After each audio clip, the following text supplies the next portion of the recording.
Hey everybody, welcome to This Board Game Life, episode number 46, titled On the Hunt. This is the show about board games, tabletop games, anything else we want to talk about. I am one of your fine hosts for tonight. My name is Rob, and with me as always, I got my good buddy Mark. Hey everybody, how you doing? How you doing, Rob? I'm doing just fantastic.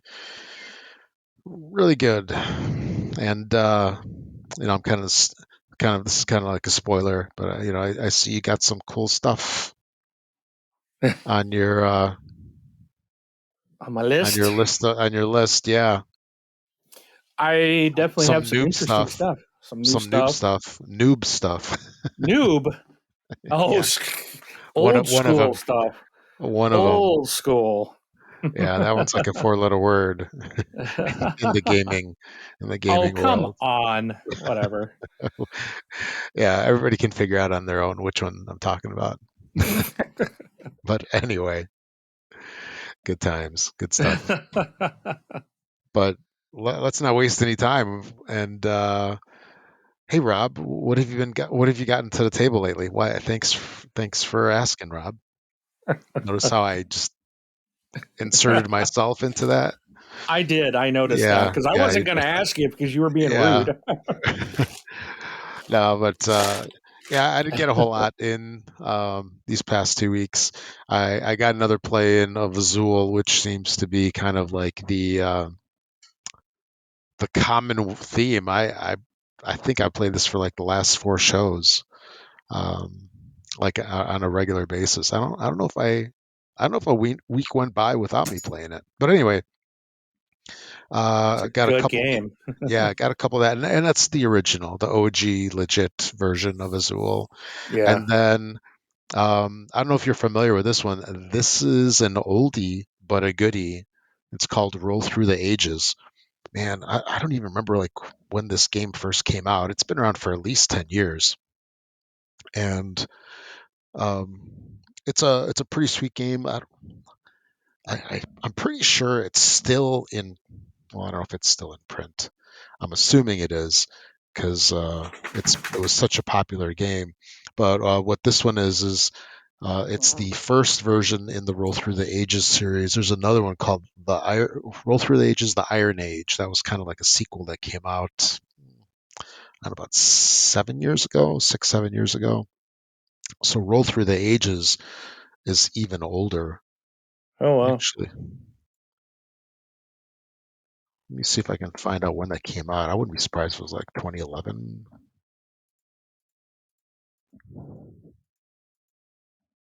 So I see it. 2008. 2008. That's the Bronze Age. Yeah.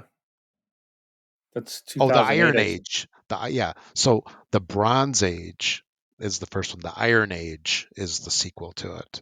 Oh, So okay. yeah, I played the original of the Bronze Age. I kind of Oh. messed those up because the names are so similar. But anyway, so yeah, Roll Through the Ages. The Bronze Age is the original one. It's actually pretty cool because you get these. So you know how in a lot of games you have your own player board, right? Uh-huh. So with this one, you actually get a wooden board. The thing is, it's I don't even know. It's like a couple inches wide, and it's got little holes in it where you insert pegs, and that's how you keep count of different resources and stuff. And I want to say it's one of the first roll and writes. So they say roll and writes, it's kind of like a more recent thing. It came out within the last probably 8, 9 years. Well, Roll Through the Ages did it a long time before that because you roll a bunch of dice, and then as you get resources through your rolls, you mark them by moving these pegs across on these little holes, and it's a very interesting game. It's actually a lot of fun. There's some online adaptations of this. I know Yukata has it. I wouldn't be surprised if Board Game Arena has it too. But it is your typical, I'll call it a Yahtzee derivative, where you roll a bunch of dice and there's different stuff on each dice, like skulls and wheat, which is food, and you're basically looking to grow your civilization, um, and be victorious. I guess that's a good way to put it.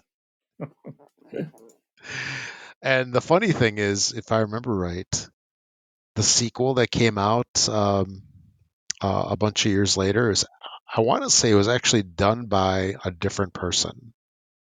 Oh, really? Yeah. So even though it's a sequel, it was done by somebody else. And but yeah, Roll Through the Ages. It's a classic game, and it's a lot of fun. So it was really good to get it back out to the table. I hadn't played it in years, at least my physical copy. So it was like seeing an old friend. Yeah, the Iron Age came out in 2014. Oh wow, that's 9 years ago. Thomas Lehman was the designer, Hmm. and then the Bronze Age, it was Matt Laycock was a Yeah. designer. So, Hmm. is it the same publisher? It's the same publisher. Eagle Griffin, I think. Yeah. Yeah. Yeah. And then Looking at one. the if the And artists then are different. Looks like different artists too. yeah. And then one of those guys, because I I confuse the two. I can, for some reason, never remember who's who between Matt and Thomas. Uh, One of them actually did. I mean, it wasn't a sequel, but it was like in the same family, kind of. Um, they took this kind of design and they evolved it further into a game called Roll Through the Galaxy, Okay. and that was a lot of fun too. Oh, Roll for the Galaxy. That was it, not Through the Galaxy. So let me see who did that one. Yeah, Thomas Lehman. He did that Roll one. for the Galaxy, Race for the Galaxy.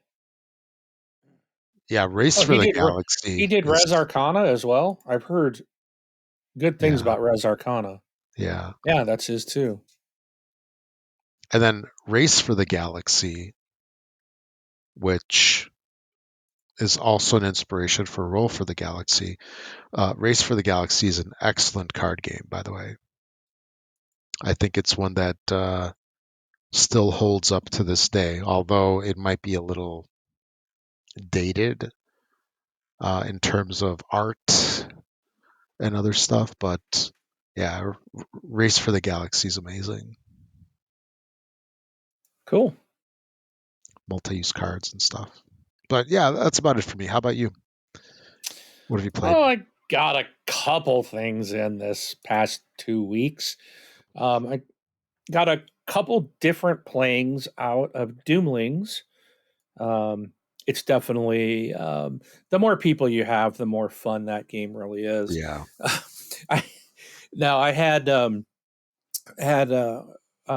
we just actually played this one yesterday, so I had a friend of mine come over and made my mother come over, and I'm like, we're gonna play some games, and I got a new pizza oven, and so we were making fresh homemade pizzas and stuff, and and gonna do games. So I pulled Doomlings out, and my mother didn't like it the last time, but I was like, she won't remember, she's old.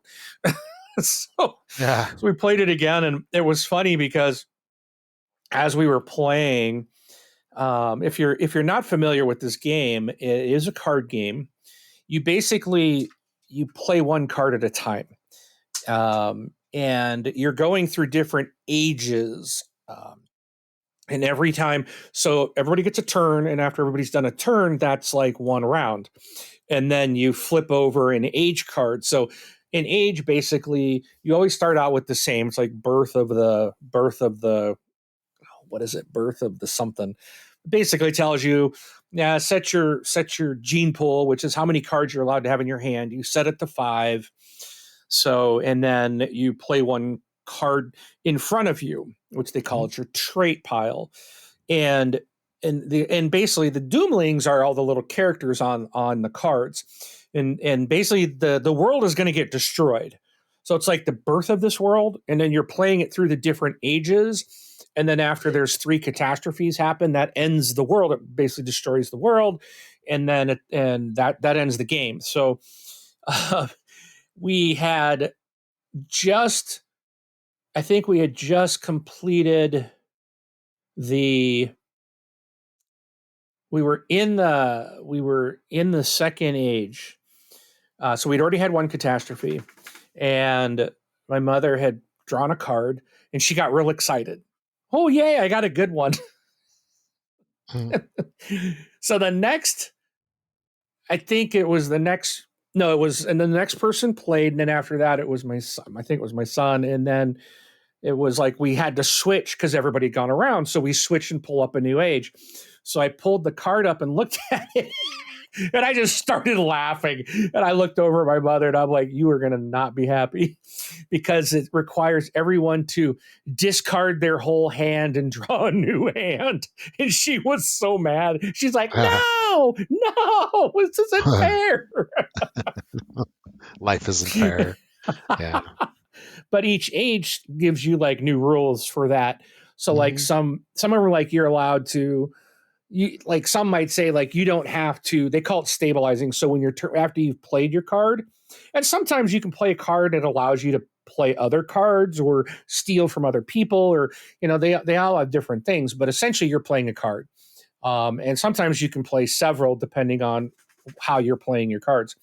But when you're done with your turn, you stabilize. So you either have to that card that says what they call the gene pool. I mean, that says how many cards you're allowed to have in your hand, and it can change for everybody. Because like I can put down a card that says give me +1 to my gene pool, so then it goes up to 6. That means I can have Sure. 6 cards in my hand.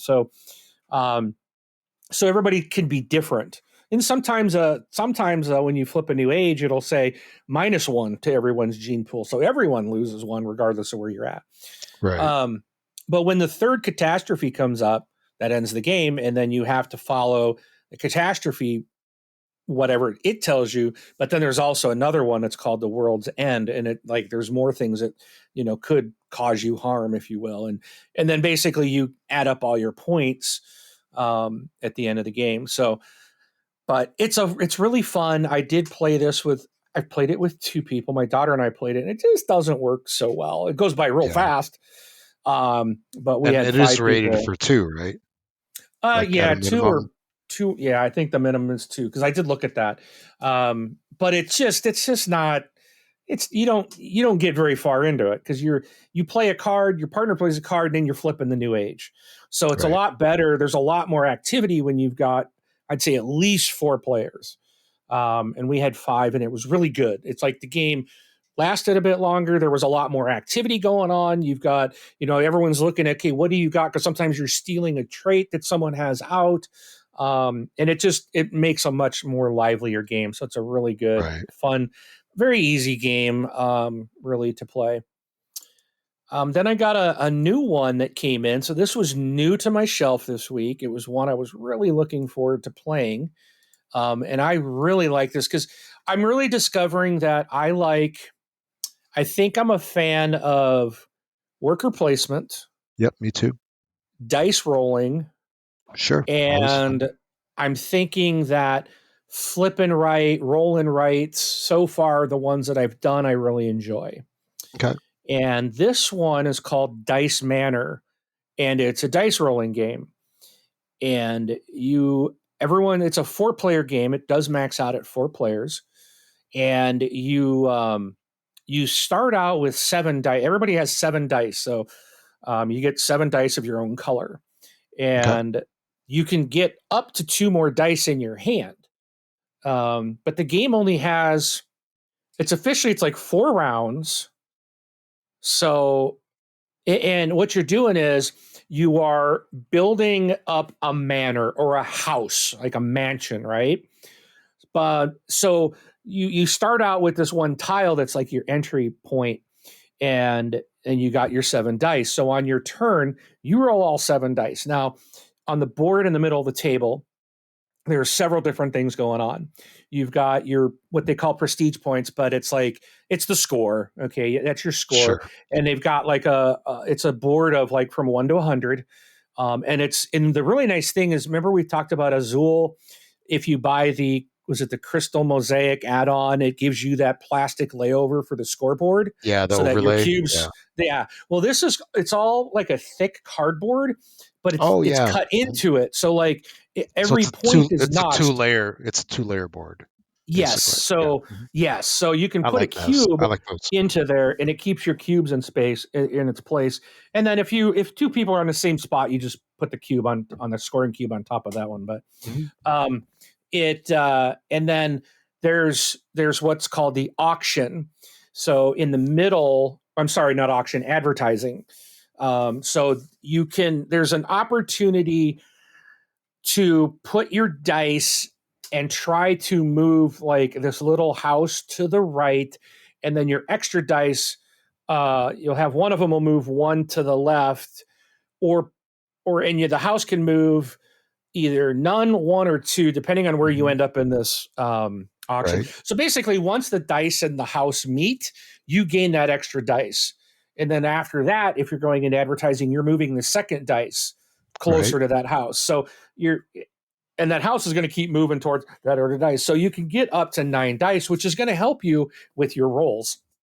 So when you first start out, you know, you roll your 7 dice, and then you've got that. Now you also around the board is 6 tile pieces essentially, and they're the number. So one, twos, and threes are just like a single little tile.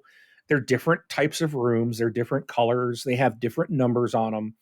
And then numbers 4, 5, and 6 are larger tiles for different areas of this manor that you're going to build. So if you roll like say I roll 3 3s out of my 7 dice. So you roll your 7 and you group your numbers together. So you might, I might have 2 1s, I might have a 2, I might have 3 3s, and then maybe a 4 and a 6, okay, out of the 7 dice. So you're basically now gonna bid on the either the room that you want, the tile piece that you want to add to your manor, or you're going to go into the advertising to try to be the first person or in that first spot to get to move the house and the dice closer together to get that. Or you can put a dice onto your manor to do what they call a tour. But at the start of the game, you only have that one tile, so it's not really helpful unless you really have nothing else you can do with your dice. But so say I have 3 3s, I'm going to put my 3 3s like on the board by the tile that is for threes on your dice.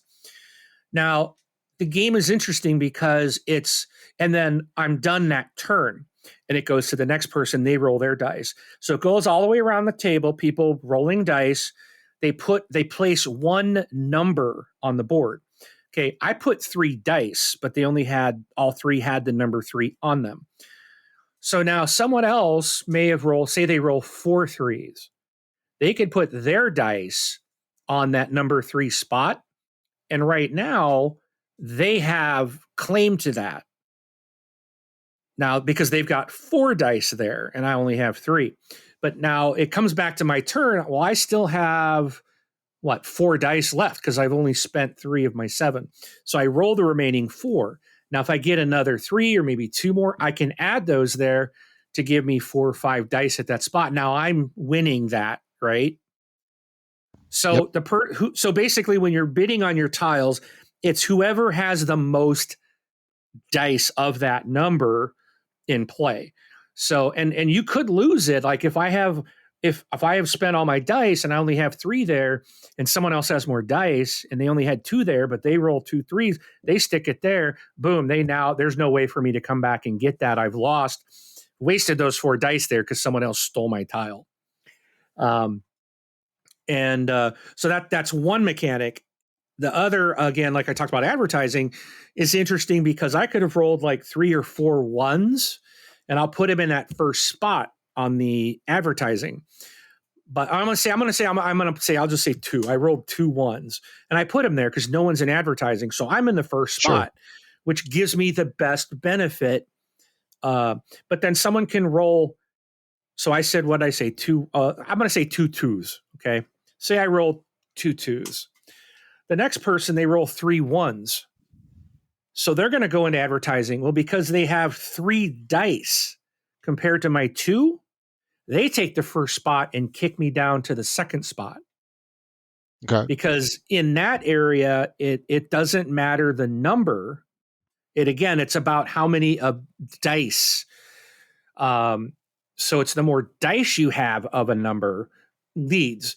Now, if I end up rolling more twos later, and I can add more twos to that advertising and then move them if I exceed that, or if because they had three ones and I only had two twos, if I add another two to that on my turn, they've got three ones, I've got three twos. We have the same amount of dice, but now my number is higher than theirs. So the ones shift down and I go back into the first place. And so it's like every time you're going, it's like, where am I going to spend my dice? And I want to make sure I don't get hosed later on. So you're looking at in fact, at one point I asked someone, my friend, I was like, how many dice do you have? Because he had his hand over it. And we were kind of competing for one. And he's like, oh, I got one. And I was like, okay, good. So I'm not going to worry about putting my dice there because he only had one left. I knew that tile was mine. He couldn't steal it from me. And we were the only two going after it. No one else had as many dice left to play to even go there. So I'm like, fine, now I'm going to put my dice somewhere else. And there's tokens you can get that these little tokens that everybody starts with two, you can either adjust a die that you roll up or down by one, or you can re-roll all of your dice that aren't committed to something. So if I roll, and you can even do that at the very first start, you roll 7 dice, you're like, ooh, I didn't get nothing. I can re-roll all 7 by using one of those tokens. Or if I get, say I get 3 4s, I'm like, okay, maybe I want another one for whatever reason. I can re-roll the remaining dice to see if I get any more 4s, stuff like that. So it's really fun because you roll, you place one set of die. It doesn't matter how many they are, but it's just one number. And then the next person goes. And then we keep going around like this until everyone's dice have been placed. And then that ends that round. And then you score, and there's different ways to score based on if you've, had people tour your manor. But then after you go through, so you do this 4 times, there's 4 rounds. When the 4th round ends, the 4th round is your last chance to get these tiles for your big manor. And then so the 5th round, the only thing you're doing is rolling dice and then placing these dice into your manor. Now, your manor, your rooms all have numbers on them. So they'll be numbered 1 through 6, and some will have a 3 and a 3/4, which means you can put a 3 or a 4 on that tile. And as you're building your manor, you want to do it. You got to think of, because you're doing a grand tour. The idea is that you're having people take a tour of your manor that you have built. Now, you can do this during rounds 1 through 4 because it's considered under construction.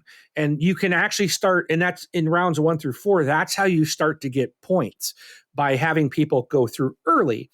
But it's not going to be a full completed manor, but you can start getting points on the board. But as you're doing that, it's taking away from the ability to get more dice or to get more rooms. And sometimes you can do both. So again, it's like that whole kind of risk reward. How do you play this? What are others trying to do?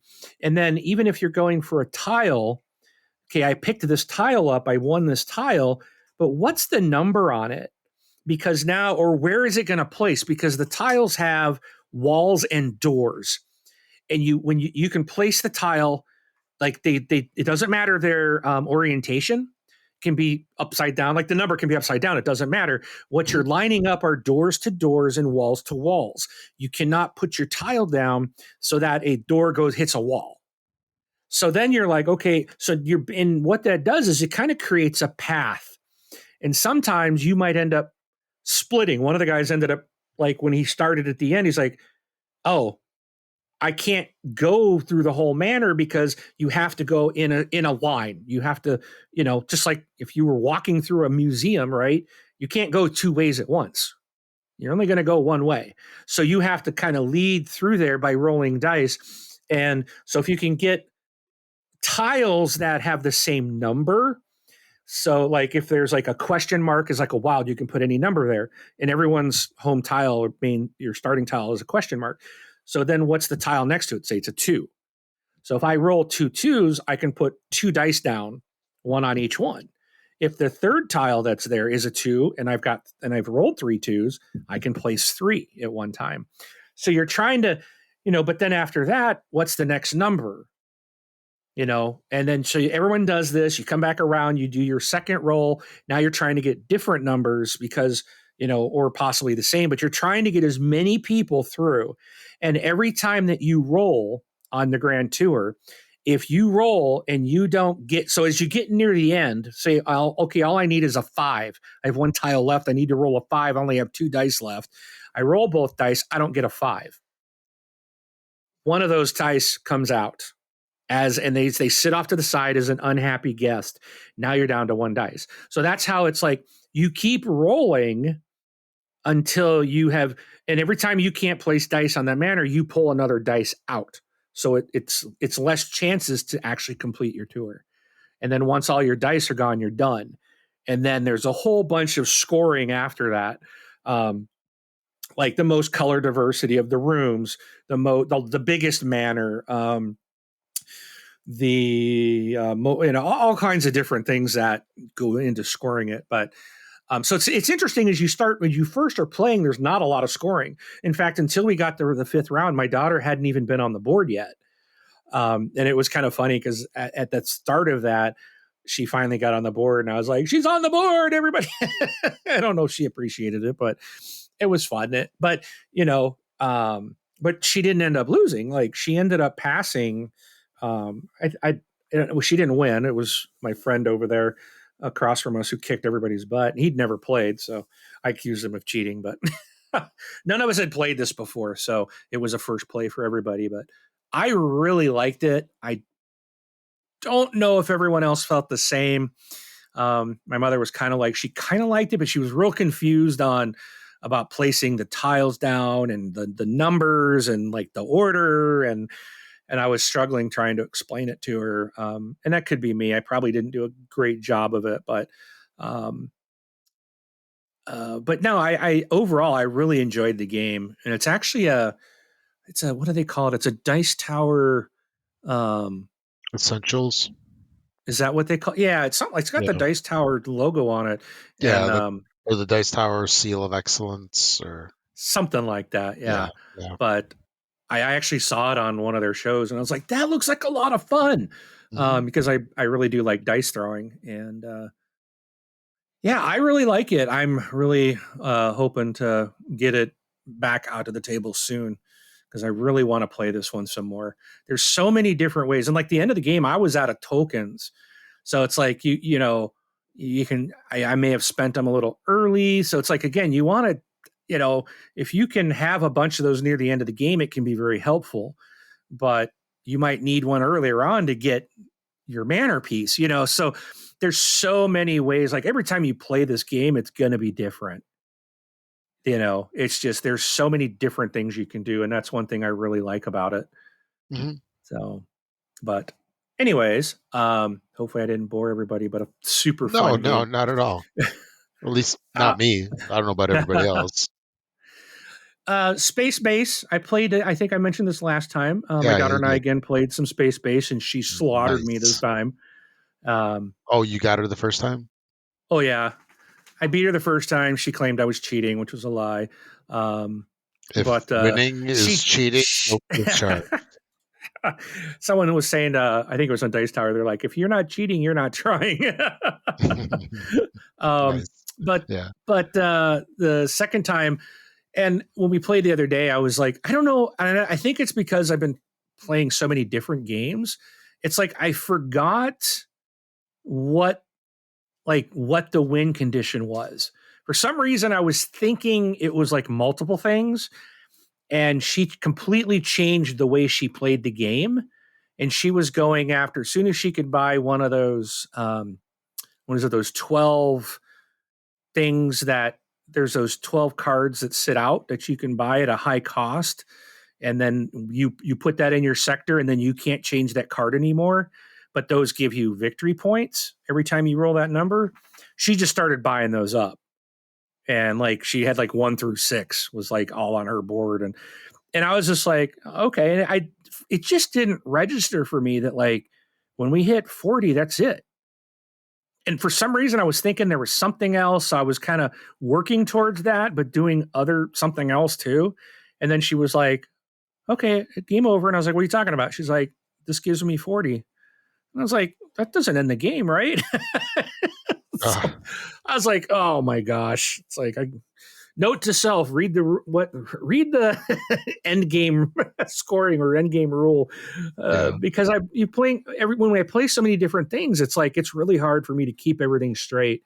And a lot of these, like we'd only played Space Base once before, so trying to keep like this how to play and trying to remember things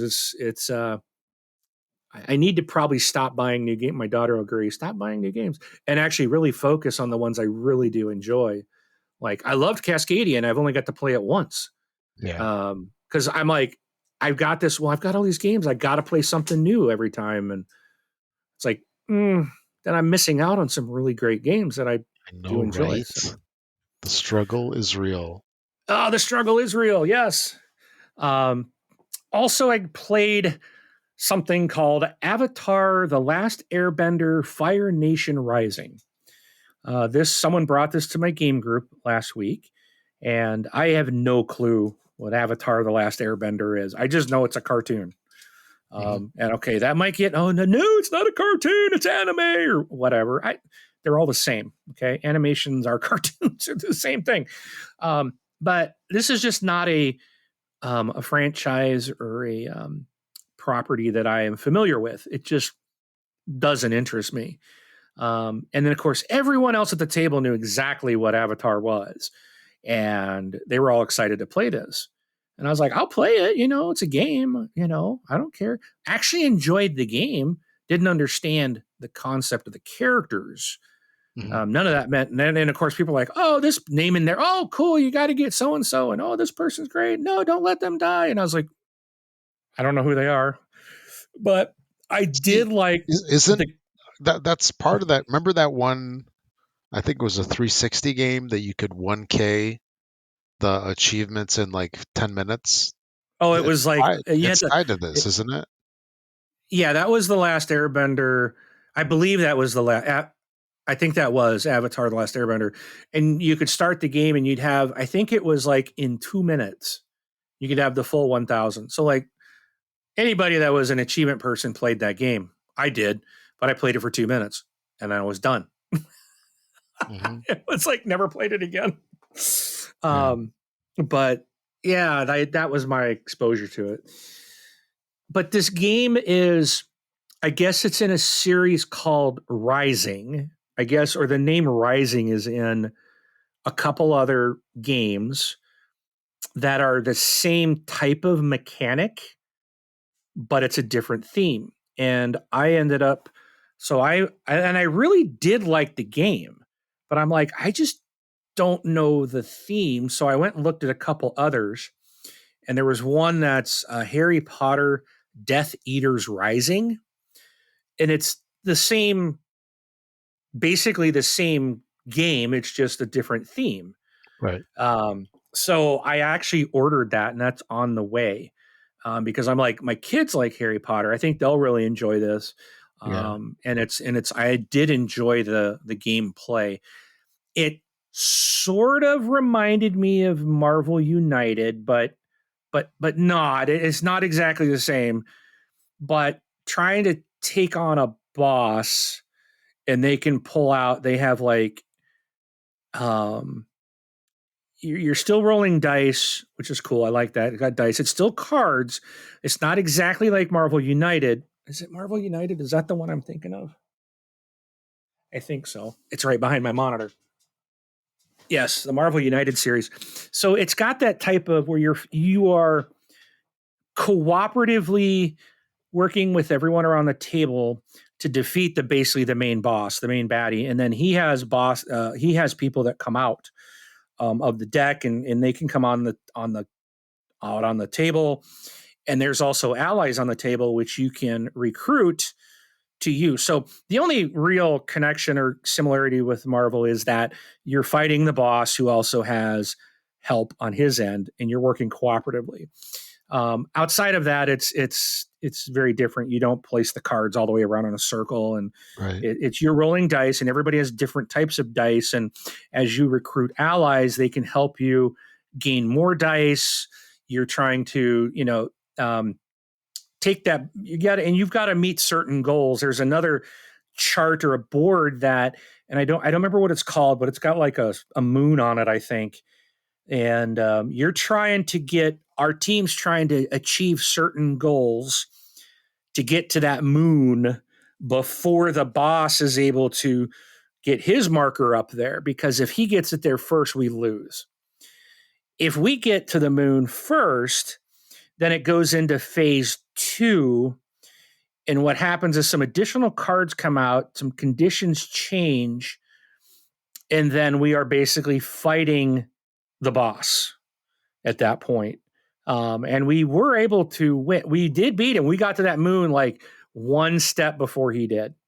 He got to it right afterwards, but we had already got there, so it already triggered. But it was really close. We were very close to losing, but we did end up going to the second stage and beating him, and it was fun. It was a really fun game. I really like cooperative games like that. And then I did teach my mother Patchwork. I had mentioned that a couple weeks ago that I had bought that, and I Oh did yeah. get a chance to play that with her, and she liked it. So that's cool. Be one I'll get to play with her again.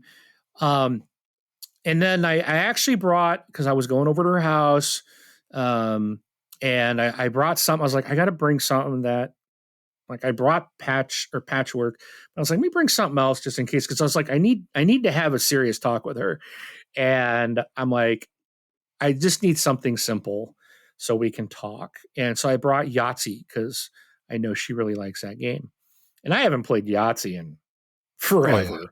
Hmm. And it was she had so much fun that she tells me, like, it was 2 days later. She's like, "You're never gonna guess what I bought." I was like, "Well, how would I know what?"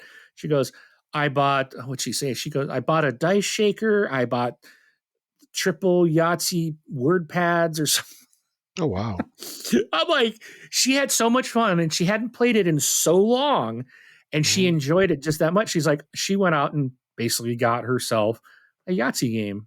It was like triple Yahtzee. So I was like, well, what's triple Yahtzee? And she's like, oh, I don't know. I guess you roll and put it in. I don't know. I don't know if you're playing 3 times and then adding scores or something, or you're rolling once and putting it in different locations in the different. I'm not exactly sure, but Yeah. I'm sure we'll be playing that soon when I get over there. But it was fun. It's like, I love dice rolling, and I actually, for the first time, and I kicked her butt. The first time in my life, I got 2 Yahtzees, and the version we were playing allows you. And I don't know, maybe if the base one, I don't remember the base Yahtzee game allowing this, but the version that I have, I think, is called Yahtzee Turbo, or no, it's a Yahtzee Classic. So maybe this might be the original. Um, it actually, you can, if you roll a second Yahtzee, you can just put an X. There's another spot, and it gives you like 100 points for each extra Yahtzee you roll. And I ended up with 2 Yahtzees in that game. And I rolled one like right. My first roll of the game was a Yahtzee. I'm like, I have Wow. never done that. Like, I don't ever roll Yahtzee. So needless to say, when I rolled the second one, it was pretty much over for, but I was hitting large straight, small straight, everything. I was getting it. I mean, I just, it was just like, I'm like, this is awesome. I'm like, what is, I need to go to the casino. I need Mhm. to go play craps or something because I am on fire. Nice. So, but it was a lot of fun. And it, that's the thing through all of it. It doesn't matter whether you win or lose. If you have a good time playing, to me, Absolutely. that's all that matters. Like I got destroyed at Doomlings, but I got frustrated because I was struggling with something else. But it was, I enjoyed us all playing and having fun, and that moment where my, my mother was like, "Aha! I got a great card," and the next thing you know, throw your hand away and draw a new one. It's just Nice. those moments are so fun, and it was like the fact that she had made that announcement is what made it so much better because I knew it was coming. Mhm. It's just good memories. That's what I really love about board gaming is just the memories that we're making and the spending the time with people. So, Right. um, and I'm excited. This Friday, I got a group of guys coming over, and we're gonna play Lords of Waterdeep. Oh, So nice. that's this Friday night. I got a guys gaming night, so I'm excited to get that back to the table. And so that's what I got to focus on this week is because it was taught to me, and I only played it once, and I really liked it, so I bought it. Now it's like okay, I might have to teach others how to play. So I got to make sure I really understand it. So that's my homework for this week. But that's all. That's all I played, Rob. Nothing else. Is light time. No, that's a good list. That's a very good list. Okay. Um, Oh, and just for the record, yeah. I might be starting a Gloomhaven run. What does that My mean? Like, starting with campaign one and Yep, okay. not Jaws of the Lion, which I do own, but the original Gloomhaven. My gaming group. Right.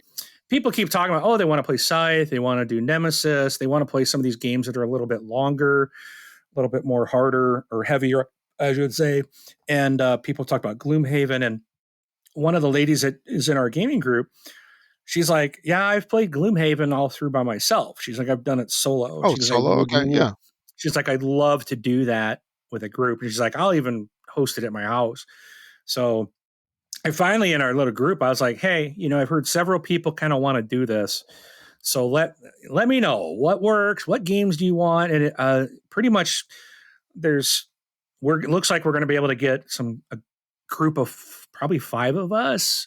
Looks like I got to check if Gloomhaven does five. Wow. I don't even know, but I think we're going to be able to do that and get together at least 2 times a month to start rolling through.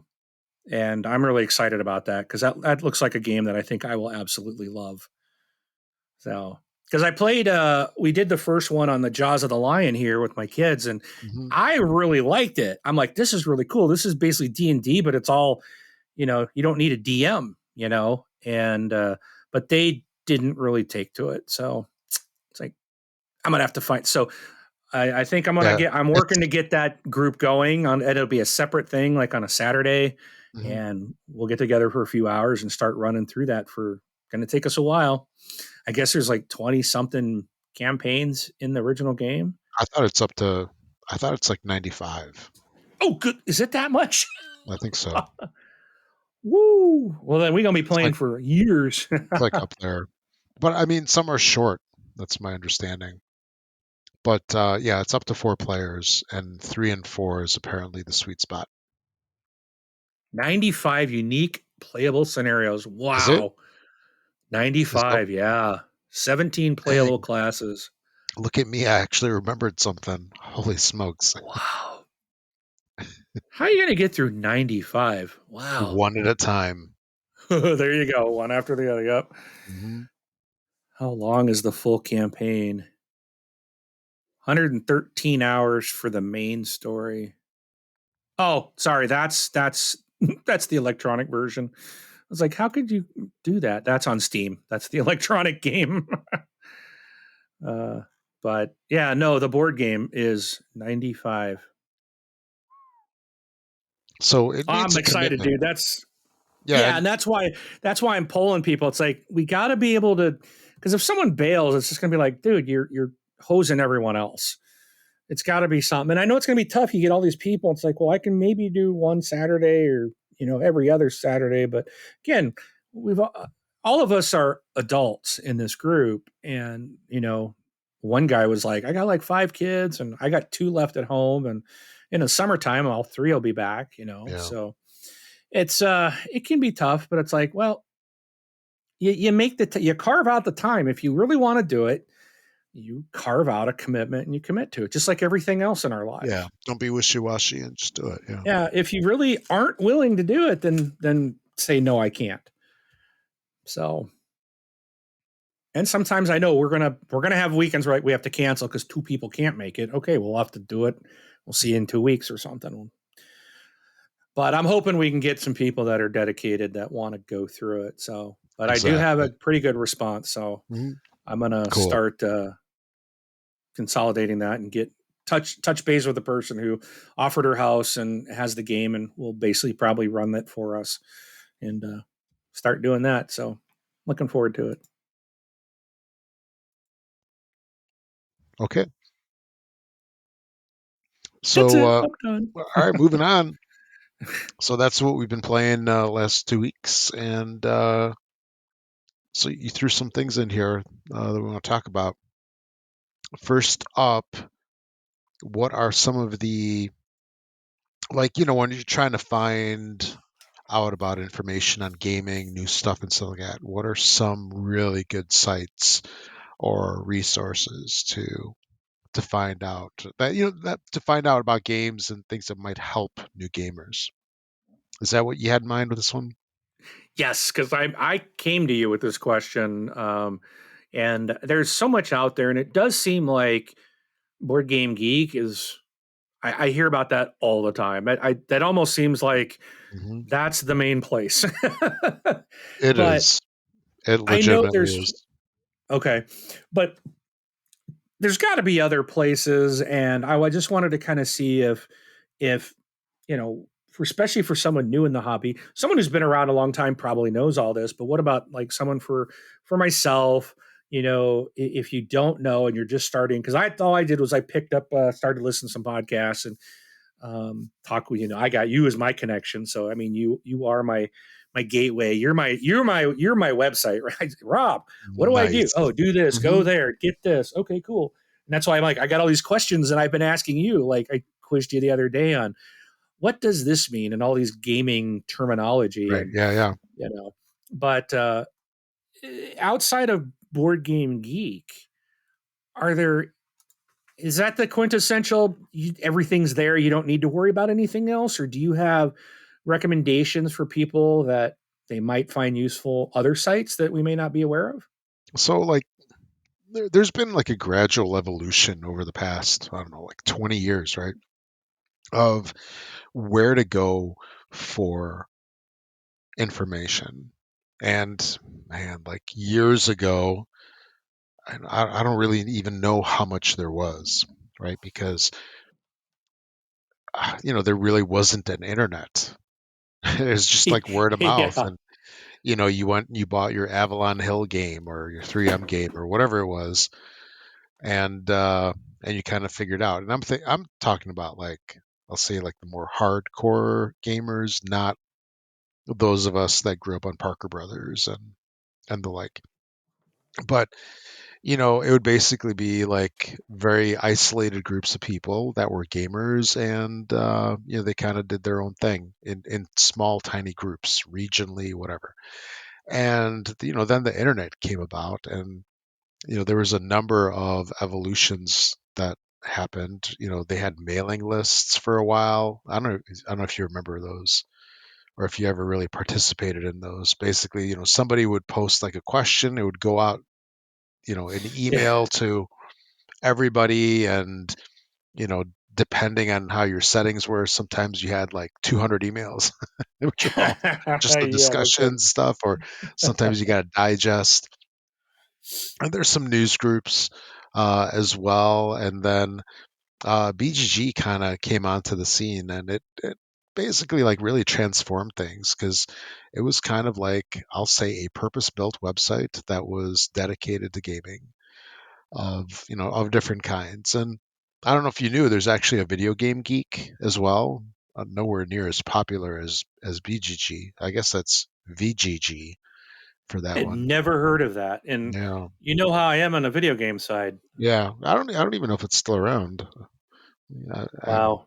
Let me actually take a look. Huh. Interesting. Yeah, Video Game Geek. If you go to that, you will find an oddly familiar Website. interface. Yeah, at the website.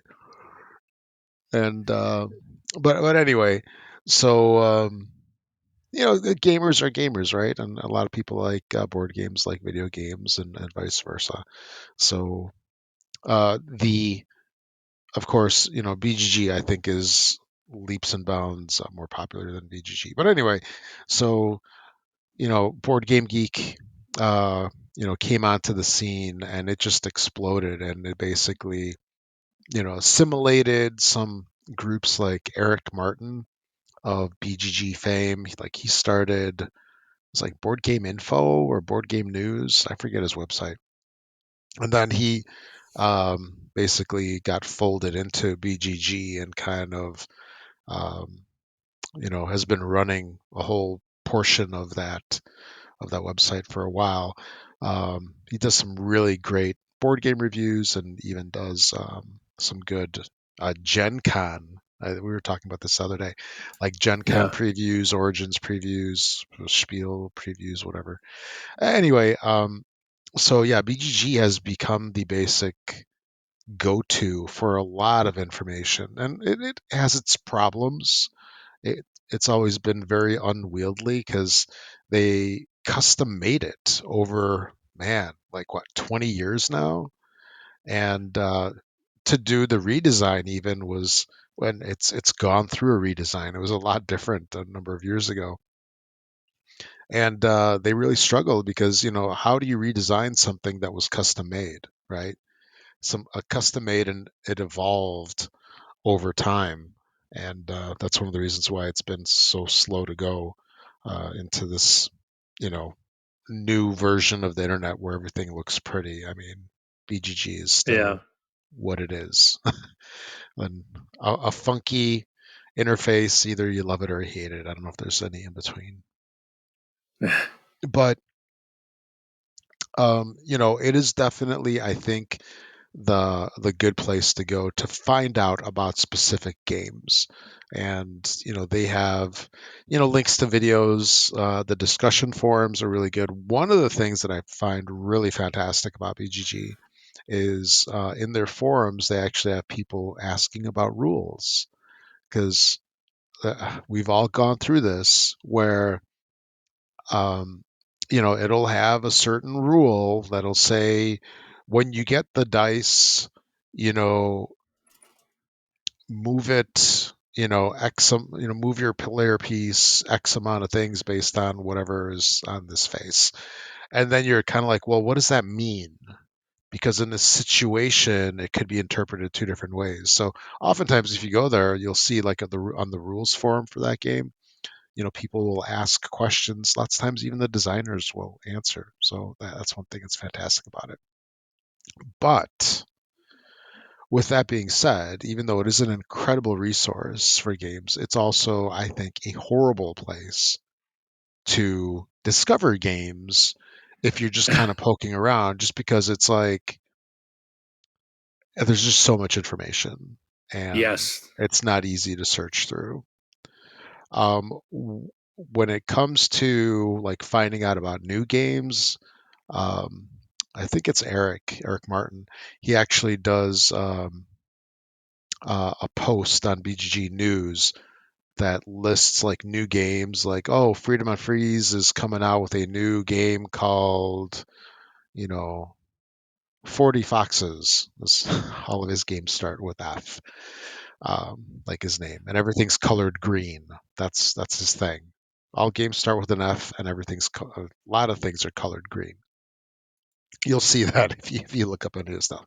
But so he'll like post in like a little bit about the game, and you know and you can mark stuff to get flagged when like to subscribe to a particular game, so that if some news or something posts come out for it, you get notified, and that can get overwhelming as well. But it's kind of like a dual-edged sword, right? It's a great resource, but it's overwhelming and it's difficult sometimes to find info. And years ago, I mean, I would check BGG probably 10, 15, 20 times a day. Like I just go there and check the new posts, right? And then it gets overwhelming. You can't like keep up with it. So I check it maybe a couple times a week, if that now. I just can't keep up with all the posts and all the games. It was a lot different 10, 15 years ago when, you know, there weren't 50 games that came out every week. Back then it's like, Yeah. okay, you got like 500 games a year, maybe that's like what, one or two a day, and not all of them were ones that you were interested in. But now it's just overwhelming, especially with how many Kickstarter games are coming out. So, with that being said, my favorite place to find out about new games is actually, I have two places. Number one, find some YouTubers that you resonate with, and you will find all sorts of channels out there. There's like the husband and wife channels, there's the solo gamers, um, there's just like a show of just one person, group of people, whatever. They Yeah. usually have a certain style of game that they like, and find a group of people that like a similar style as you. And then as as you see them post new games and reviews and stuff like that, you'll find stuff that usually will be good for you. And some of the I'll call them generalist YouTube channels are a little tougher to use that, or to use in that way. Like I'll use Dice Tower for example. They just cover everything, Yeah. right? And like if Tom reviews something, you find that he likes certain style games, so he might give something a higher score that might be better for you. But they just go over too much stuff, and it's difficult to just find anything. It's kind of like the BGG problem of too much stuff and Yeah. such a wide swath of stuff. But and then the other thing is podcasts, which I sometimes wonder how popular they are outside of like one of those shows that are on Spotify that have bajillions of listeners every week. But the same thing for podcasts, like, uh, and I'm heck, I mean, we're an example of one of these. Like, you have certain tastes, I have certain tastes. If people find that like they resonate with us, generally games that we play might serve as examples for others to go, oh, that I really liked Azul, and Mark really enjoyed that. So this dice game that he talked about today might be interesting for me as well. Yeah. And I can serve off a couple examples. Like one guy that I enjoy a lot of the games that he likes is Mark Johnson of Board Games to Go.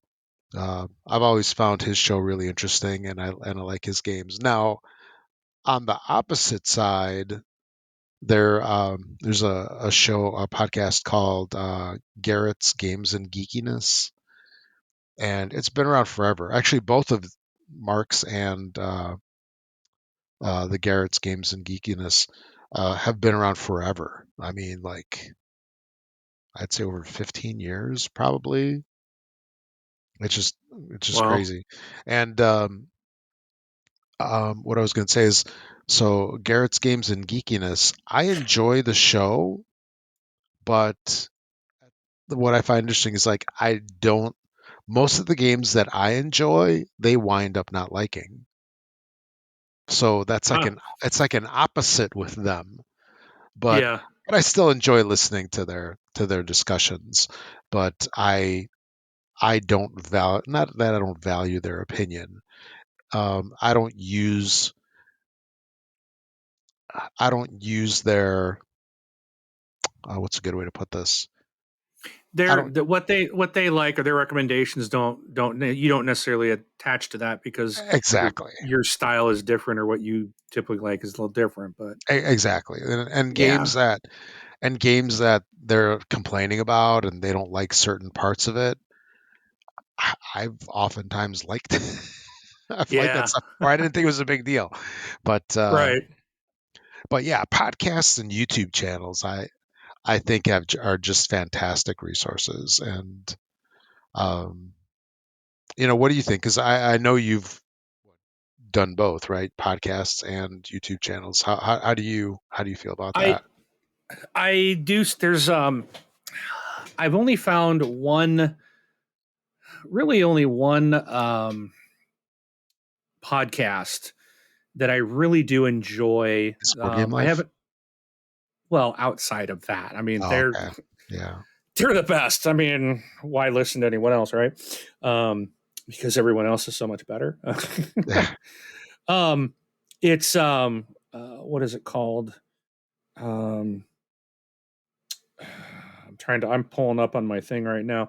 Um, it's podcast board game hot takes. I do like those guys a lot.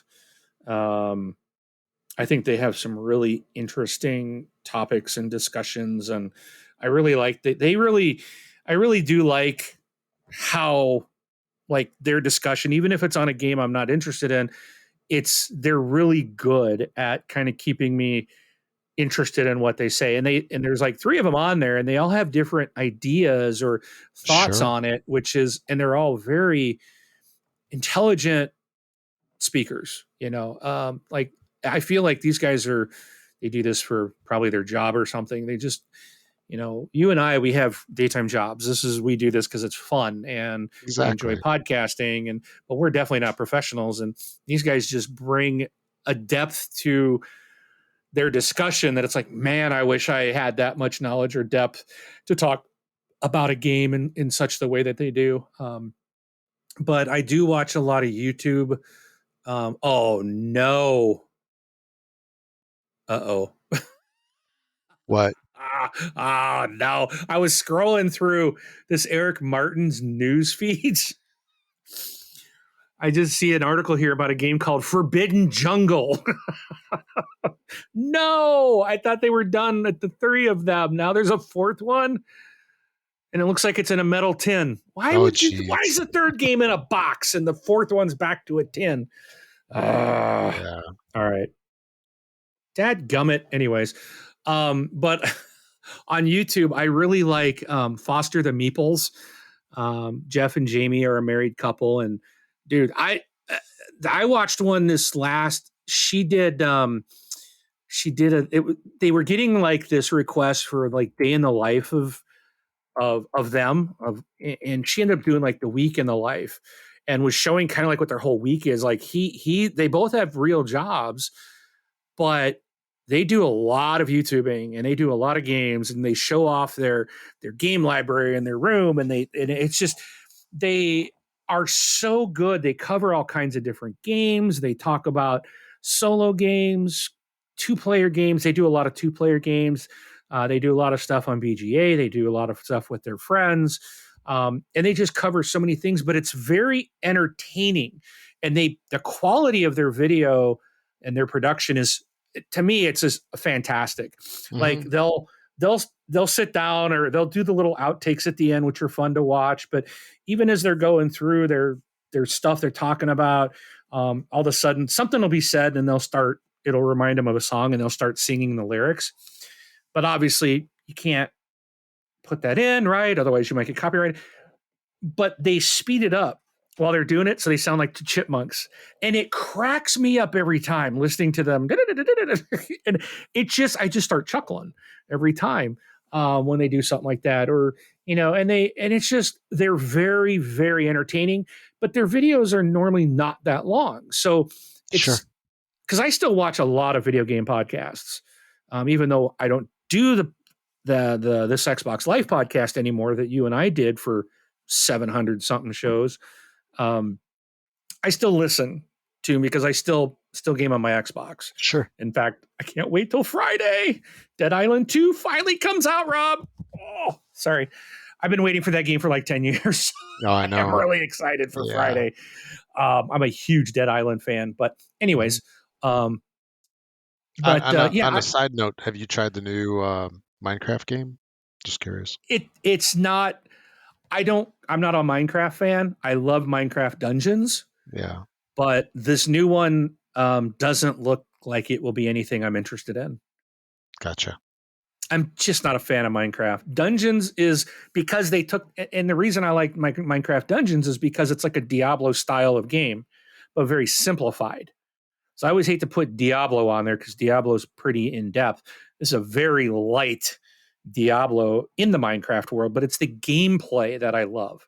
I Hmm. still hate the 8-bit look, but Yeah. Minecraft Dungeons is a lot of fun. Oh yeah. So, but I will probably, I think it comes out, that new one I think comes out tomorrow, or maybe it's already out. Maybe it came out Oh, today. The new Minecraft for one, some was it reason I was Legends? for some reason I was thinking it was Tuesday. Never mind. Yeah, it's not out yet.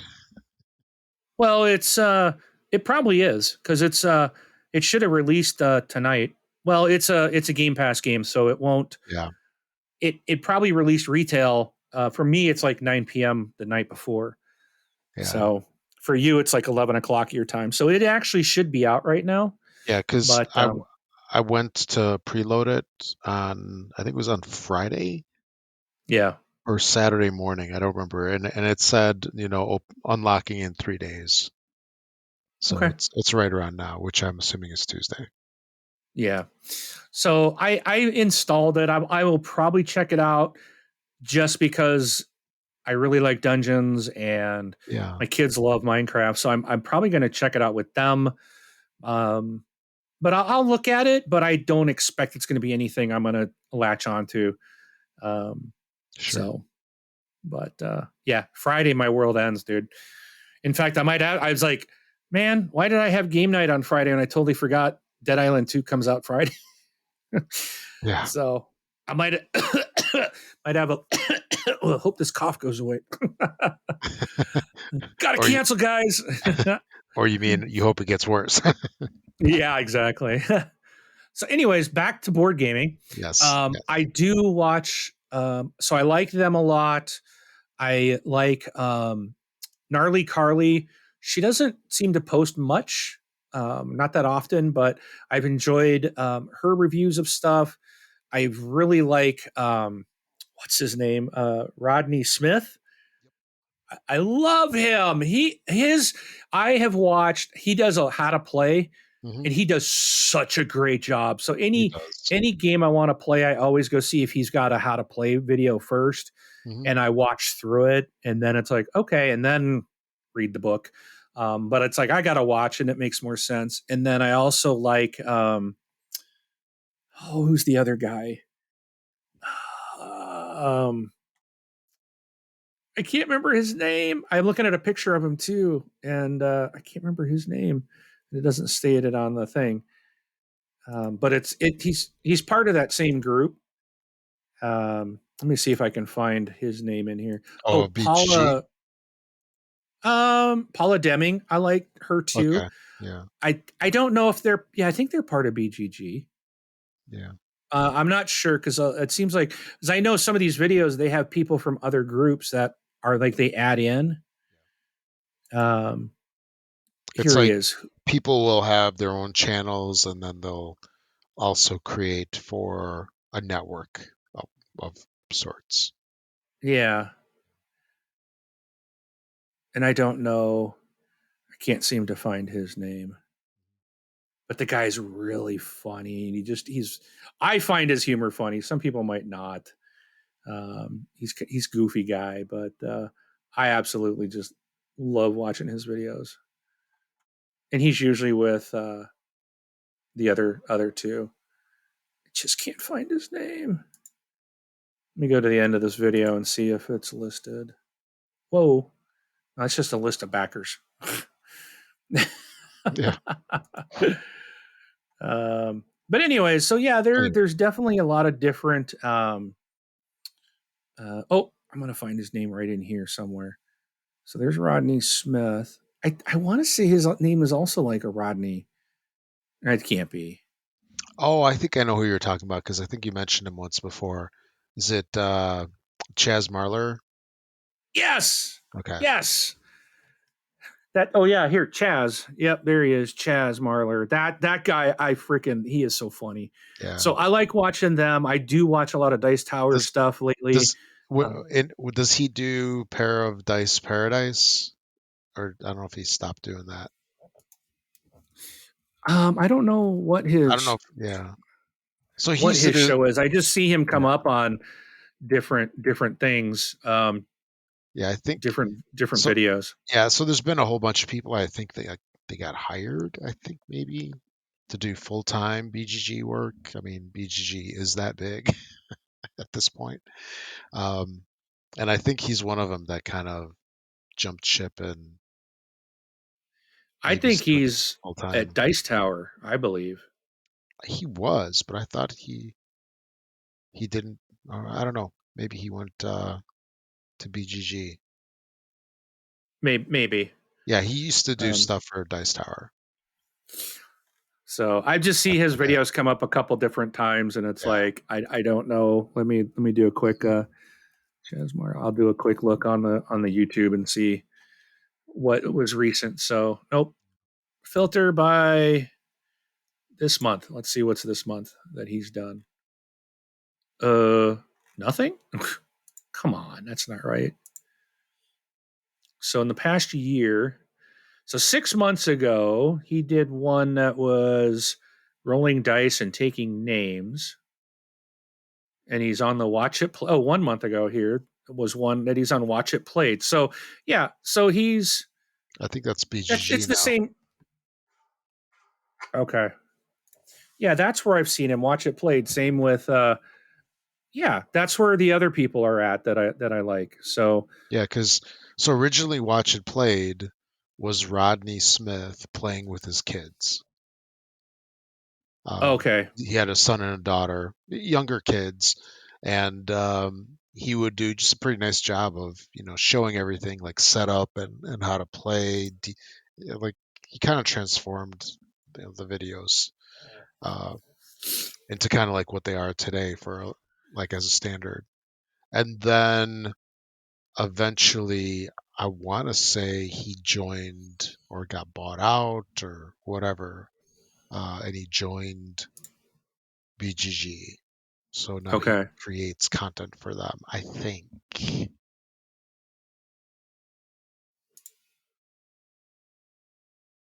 So yeah, I mean they still under the Watch It Played thing. I mean, he's still Umbrella. active there. Yes, Yeah, yes. that's where their stuff still goes. So that's so Watch It Played, I guess, is that I watch a lot of their stuff.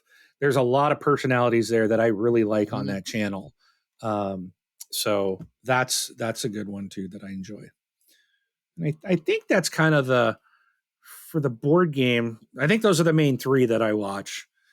One thing I really like about Dice Tower is I think it's every Tuesday they do like a I forgot what they call it, but they do like a Kickstarter review, and they go through like every week what's like the current Kickstarters that are out there, and they go through a whole ton of them, and they talk about them and what their thoughts are, and it's funny because some of them are like, I don't understand this. Why are they doing this? Or there was one. It's like there was one they talked about last week where it's like you get one card, you're trying to take it away from other people, and they're like, that card is not going to survive. Mhm.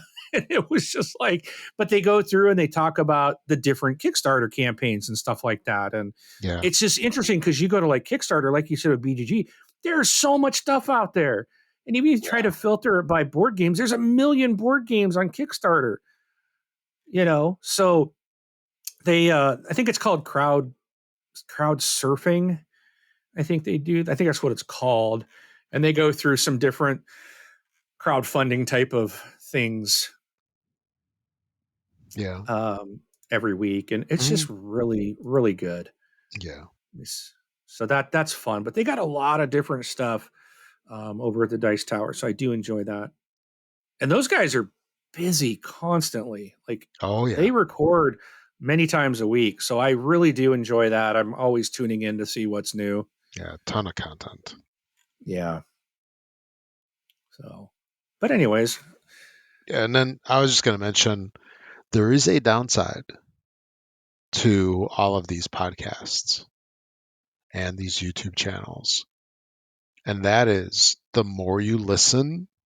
So, like, the more shows, the more podcasts you listen to, um, the more channels you subscribe to on YouTube, and if you check that stuff every day, the downside is the less shelf space you're going to have because you're going to be buying more games.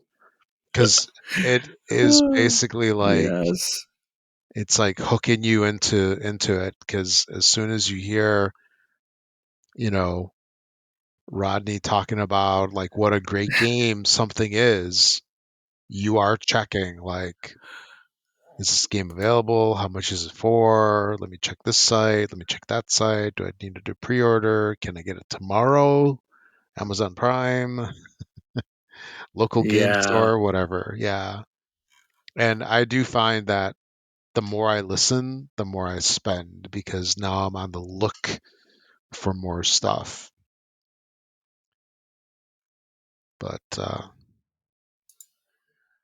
But yeah, that's a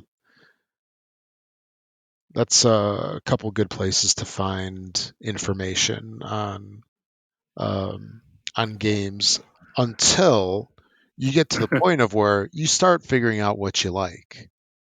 You find what publishers you like, what designers you like. Like for example, Matt Leacock. Um, he's the dude that designed that roll for the I don't know, not roll for roll through the ages, Bronze Age, and he Uh-huh. also did that Forbidden Jungle game, the one that you just noticed. yeah. Yeah. So it's like Yeah. you get into the thing of, well, I really like Matt Leacock's games because I've liked all of these, X amount of games that he's put out. So when he comes out with a new game, you're gonna look at it, right? Might not be for you, but you're at least gonna look at it. At least I do, Yep. because I have my favorite designers, and some of them, when they come out with something new, it's an insta buy. I'm a little more selective Yeah. now than I was in the past, but I also had my favorite publishers. Granted, it's hard to keep up with that now just because some companies come out with so much stuff. But there were some companies that it's like Lookout Spiel. Um, I don't know if you have any of their games. Which ones? Yeah, Lookout. Like No. they do a bunch of like Uwe Rosenberg games. I don't know if Unless it's Patchwork. patchwork. Maybe Patchwork might be one of them. But I usually love all of their stuff. So if I see Lookout Spiel on the box, I'm always picking that thing up and at least looking at it. But yeah, up until you get to the point of where you like certain mechanics, like certain designers or certain publishers, yeah, hitting the YouTube channels and hitting the podcasts and who knows what alternate media disseminations there are, Spotify, whatever that you like. You can hit that and keep abreast of things until you can judge it on your own. Anyway, Forbidden Jungle looks to be a pre-order, so yeah, it's not out yet. yeah. I looked real quick on BGG and they're talking about it. Maybe the end of this month. That's sometimes dicey. No pun. Yeah. I'm not. There's no pun intended. That's totally. Are That was totally on accident, by the way. you sure there's dice game there? Is it a Yeah. dice game? I don't know. I have no idea. Yeah, because you never know when a game's coming out, just from the standpoint of, you're looking at shipping across the ocean, and it's got to get through distribution, logistics, right? It's got to get out of the port. Yeah. And I mean, it's better now than it was before. But I don't know if I ever told you, I ordered a scooter from China, from the factory. Uh, Uh-huh. was it last year? No, it was the year before. And it took 6 months for it to show up. Wow. And it spent a good chunk of that time sitting off the coast of California. Oh yeah. Yeah. So, yeah, that was fun. I ordered a scooter in June or May, and it showed up at like around Thanksgiving. And I can tell you, you're not going to use a scooter very much in the Chicago area around Thanksgiving. No, it's not happening.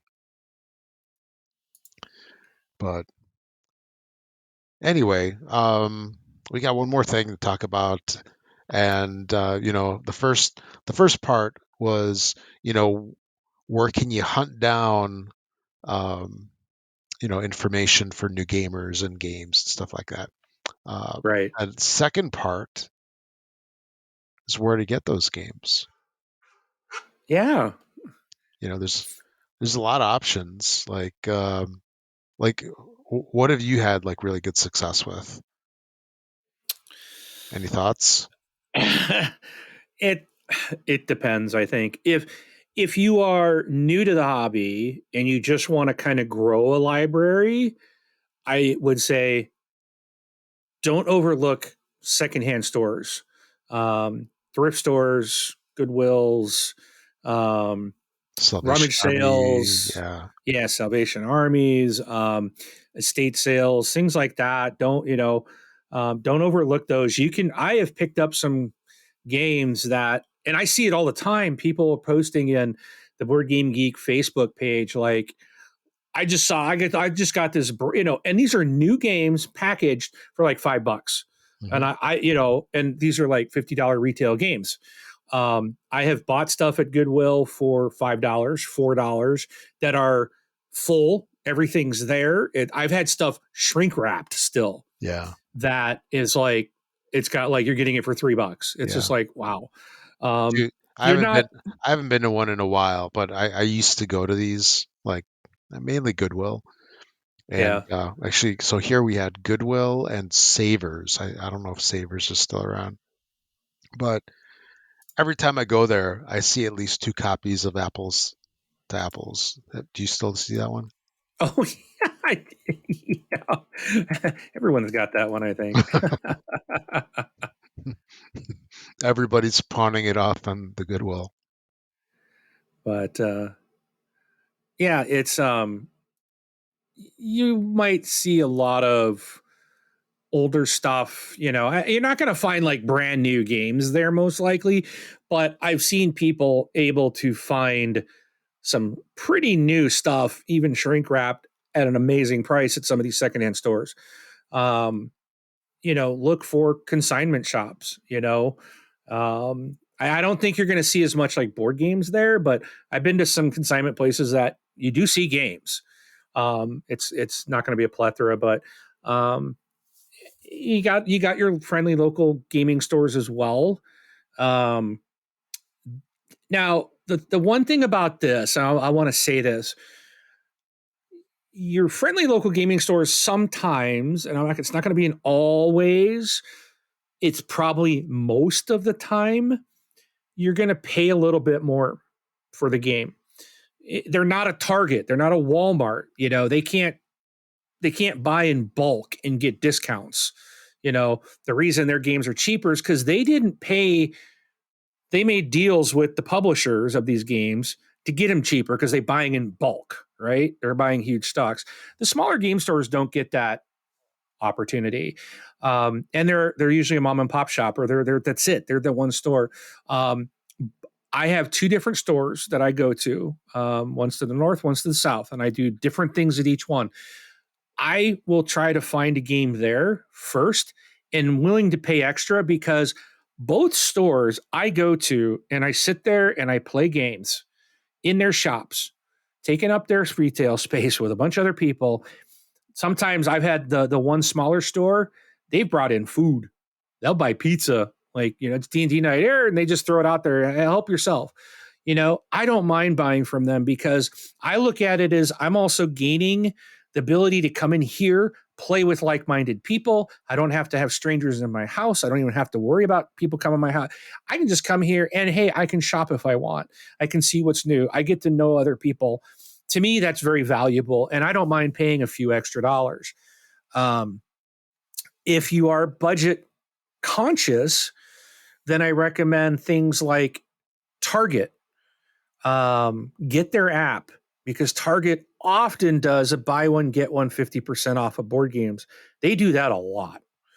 But what happens when you have all the games that they have? Then you're done with them. Then you can delete the app. Okay. All right. um, I haven't found Amazon to be very cheap, which surprised me. I have found stuff on Amazon a lot more expensive in a lot of cases than even the friendly local gaming store. But And, you can find deals. They do sometimes have really good deals on games, and there at least everything's new if you're buying well, from their store. in the past, there has been a problem with Amazon of counterfeit games, actually. Oh, And really? yeah, because one thing that Amazon does is when you ship, like when you have a product, right, that your online store sells, everything gets pooled together. So, for example, if you have 50 copies of Roll Through the Ages that you want to sell, Amazon pools your 50 copies with copies from other stores, other online stores. And there are times where, counterfeits will go in there, and then you might even be thinking you're buying it from the, legit place, but when it gets picked, you get a counterfeit copy picked.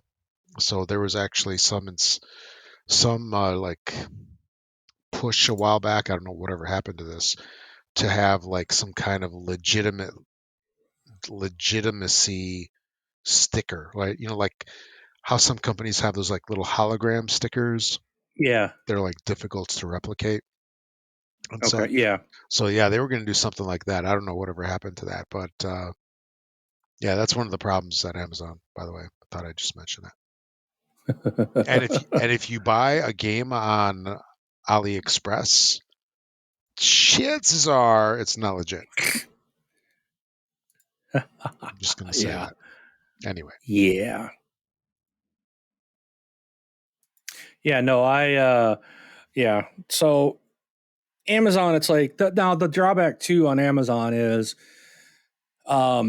sometimes they will, to save cardboard, they'll oh, slap a shipping label right on your box.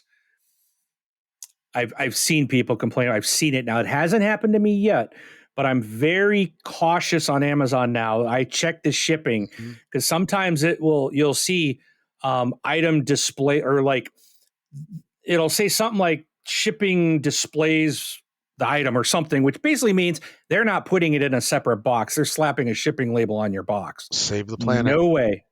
Yeah. And I'm like, nope, because you just ruined my box. So Because you're not getting that giant shipping label off of there. well, well, first of all, you hope that the game is in shrink as opposed to like I think a villainous, right? I don't think those have shrink, right? Don't they They just have don't. like the stickers that hold the box closed? Correct. Yes. Yeah. Yes. But A I lot think of those have that now. yeah, but I think one workaround for that is if they ever do that, I think you can tell them to gift wrap it. If it's available. Sometimes I've Yeah. seen where it says gift wrapping is not available. Okay. So just, yeah, be aware Yeah. of that potential issue. Another option, what was I was going to say? Hmm. Wow. Oh, um, you can't go to my store. I'm going to say that right now. I'm going to share this with Your everybody. store. My store. You're not allowed to go to my store until later, until after 2 o'clock in the afternoon. Okay, then you can go because I'll have already been done. But Barnes and Noble, the day after Christmas, all board games are 50% off. Is it, or was buy one get one 50% off? I think that's what it was. Buy one get buy one get one for 50% off. Yeah. All board games. So I mean, I sent a picture to Rob. I was like a kid in a candy store. Hmm. And my understanding is this happens every day after Christmas in the US. Yeah. Yeah. So if you have a Barnes and Noble near you, that is another great opportunity to get really good games. And my Barnes and Noble here has a huge section. Yeah. So they have a lot of games. Not all of them do. Yeah. So Yeah. And check that out before, when December 1st rolls around, you might want to start scouting out your stores, find out which one has the biggest gaming section, and ask them, are you guys doing your annual buy one, get one half off on board mhm. games day after Christmas? Yeah. And So, another thing about them is that there's a couple times through the year that they uh, cycle stuff out off the shelves and they put stuff on clearance. And then yeah, as stuff sits longer, it gets cheaper. So there are times where you can get really lucky and just get a pretty good game for like super cheap. Um, like half price or even less throughout the year. And I used to have like rounds of stores that I would hit in the Chicago area, like just ones close to my house. And right. I knew which ones had the better selections, and then I'd stay away from the ones with the tiny selection. And yeah, it was always cool to find the game that was like super cheap. And then I finally figured out it's not worth buying games like that because you just don't have the shelf space. Anyway, I've pre-ordered Forbidden Jungle, by the way. nice. Yeah. I found that the Gaming Goat has it Mhm. um, online for pre-order. So Nice. one of the other ones. So that's again now you can get to the online stores. Like you've pointed me to Gaming Goat, Miniature Market. I checked both of those. The interesting thing is, I went to Game Right's website, the publisher of the game, and they don't even show it as coming. They don't Yeah. even have it as a coming soon, which is weird. But Hmm. um, I was gonna go right from them, but I'll put it in with the Gaming Goat and see what happens. So Yeah. The the the order has nice been thing placed. the nice thing about them is that the games are typically 30% off. So I actually, I saved money through them like right off the bat, but mhm, then of course I got to pay shipping and handling, so yeah. that added a few bucks more. But it did save me, like they gave me $8 off right off the bat, so Oh it was yeah. like nice. Hmm. So it was only like $23. Yeah, yeah, the Gaming Goat got their start here in the Chicago area, and there's three of the stores that I actually hit on a pretty regular basis. There's Oh, one nice. north of me, one southeast of me, and then one southwest of me. and, and although I just drove by the southeast one yesterday, and no, Saturday, and I was really good. I did not stop in, even though I wanted to. That's tough. Yeah, but the cool thing about the Gaming Goat is that yeah, they sell everything, even in their brick and mortar stores. They sell everything pretty much at 30% off, approximately. So you Wow. can go into the store and get it basically at the same price as you can at Miniature Market and whoever. And talk about instant gratification. That is the best. Yes. The only thing better is Amazon Prime, same day shipping. Yeah, Yeah. that is nice Hmm. when it works. Yeah. Oh, Did you cool. have any more to add or? Um, no, I think Yeah. that's it. Just don't go into my Barnes and Yeah. Noble You're, day after yeah. Christmas until I'm out of there. Yeah. It's my only Exactly. rule. Yeah. When you see the guy loading up his truck with a huge stack of games, then you can go in. Then you can go in. Yeah. Yeah. Please wait outside. Yeah, next year I'm probably going to take a trolley, or what is it, like a hand truck or Hmm. a dolly.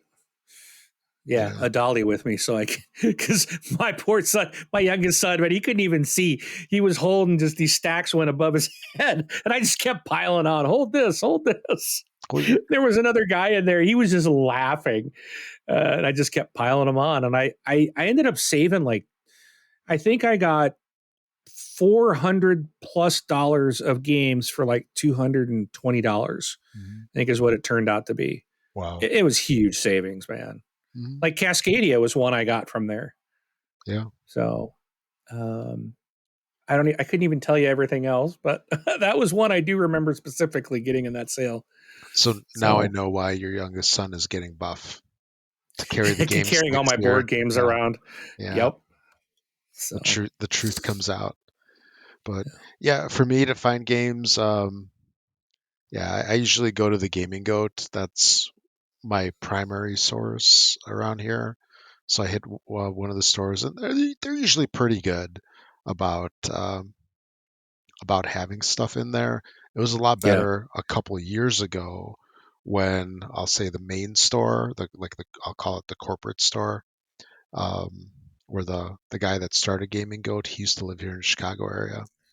Uh, he's out now, so the main one is now in Las Vegas.